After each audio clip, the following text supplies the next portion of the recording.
Monsieur le ministre, la parole est à monsieur Éric Ciotti. Merci, Monsieur le Président. Ma question s'adresse à Monsieur le Premier ministre. Monsieur le Premier ministre, les Français ont découvert la semaine dernière, étonnés, médusés et il faut bien le dire révoltés, les propositions des 5 groupes de travail que vous avez installés sur les questions d'intégration. Ces propositions s'attaquent aux principes porteurs de notre République.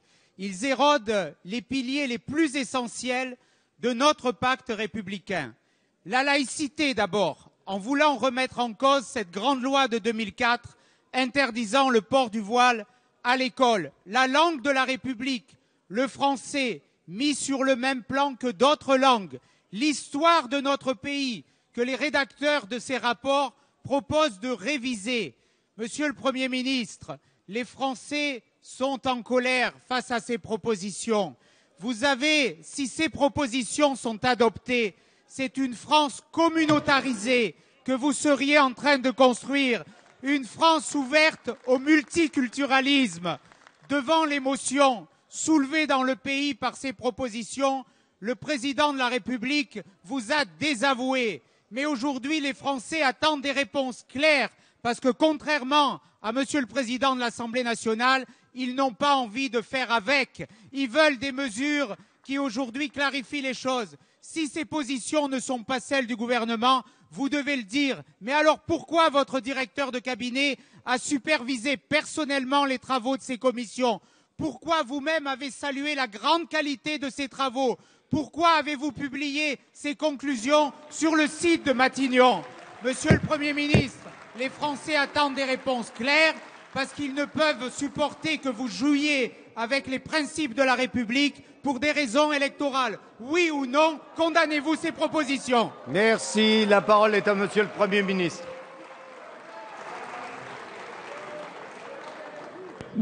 Monsieur le Président, Mesdames, Messieurs les députés, Monsieur le député Ciotti, si il n'y avait aucune arrière-pensée politicienne dans votre propos, je pourrais penser que vous avez peut-être été mal informé. Parce que, S'il vous plaît, allez. s'il y a un reproche à me faire et au gouvernement, c'est certainement pas d'abandonner le principe de la laïcité et de l'intégration républicaine. Mais je ne vous en fais pas le reproche parce que vous n'étiez pas député en 2004. Et en 2004, Allez, s'il vous plaît. j'ai participé au débat qui a été initié par la mission d'information présidée par Jean-Louis Debré, à l'époque président de l'Assemblée nationale, et qui portait notamment sur la laïcité à l'école, le respect des principes laïques à l'école républicaine, et qui a abouti à une proposition de loi que j'ai défendue et que j'ai entraîné le groupe socialiste à l'unanimité à voter de cette loi qui interdit les signes religieux à l'école, le voile à l'école, qui est aujourd'hui la loi de la République. Et vous croyez que moi j'aurais envie de changer? Je suis fidèle à ce que j'ai voté, je suis fidèle à la République et à l'intégration républicaine. Mais, monsieur le député Ciotti, il ne suffit pas de déclarations. Il faut des preuves, il faut des actes. Et la République, c'est une République une et indivisible, laïque, démocratique et sociale.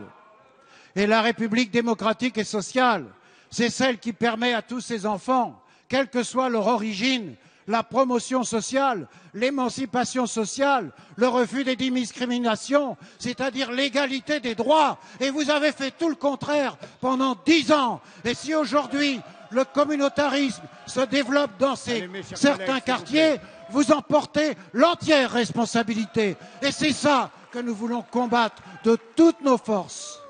Alors pour combattre cela, oui, nous avons une volonté. C'est par l'école d'abord. Et j'aimerais que de temps en temps vous nous apportiez votre soutien. Quand le ministre de l'Éducation nationale, Vincent Peillon, réinstaure l'enseignement de la morale laïque à l'école républicaine, vous n'avez de sens que d'ironiser est-ce que vous pourriez un moment soutenir ce qui est entrepris pour faire partager les valeurs de la République par tous les enfants, quelle que soit leur origine? Monsieur le député Ciotti, est-ce que vous pouvez soutenir aussi les efforts que nous faisons pour lutter contre l'échec scolaire, pour lutter contre le fait qu'une partie des jeunes qui fréquentent là l'école ne maîtrisent pas bien la langue française, ne maîtrisent pas bien les fondamentaux. Et si on ne maîtrise pas les fondamentaux, alors on ne peut pas comprendre et on ne peut pas partager ce qui fait la France, sa force et ses valeurs. C'est ça que nous attendons de vous, pas la critique permanente, pas l'injure permanente, pas la déformation permanente, mais vous n'êtes jamais là pour défendre la fonction publique, ceux qui se battent en première ligne pour faire vivre les valeurs de la République. Et puis je voudrais ajouter quelque chose. Allez, nous avons lancé beaucoup de chantiers. On se tait. Allez, on Nous écoute. avons lancé beaucoup de chantiers. Et j'ai répondu dans la clarté. J'ai répondu dans la clarté la plus grande.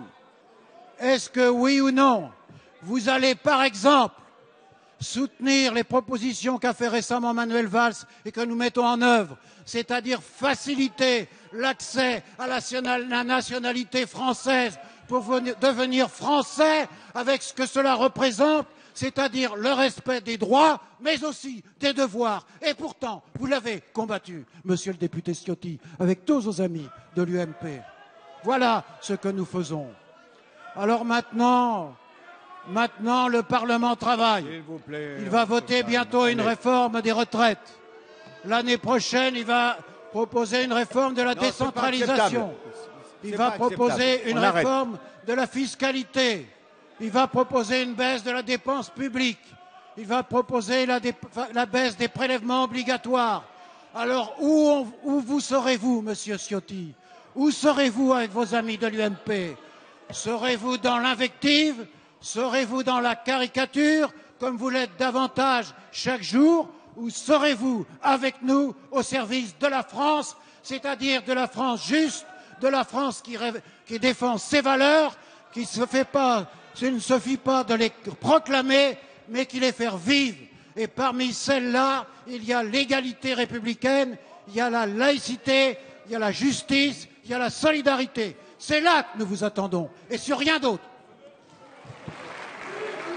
Merci, monsieur le Premier ministre. S'il vous plaît, allez.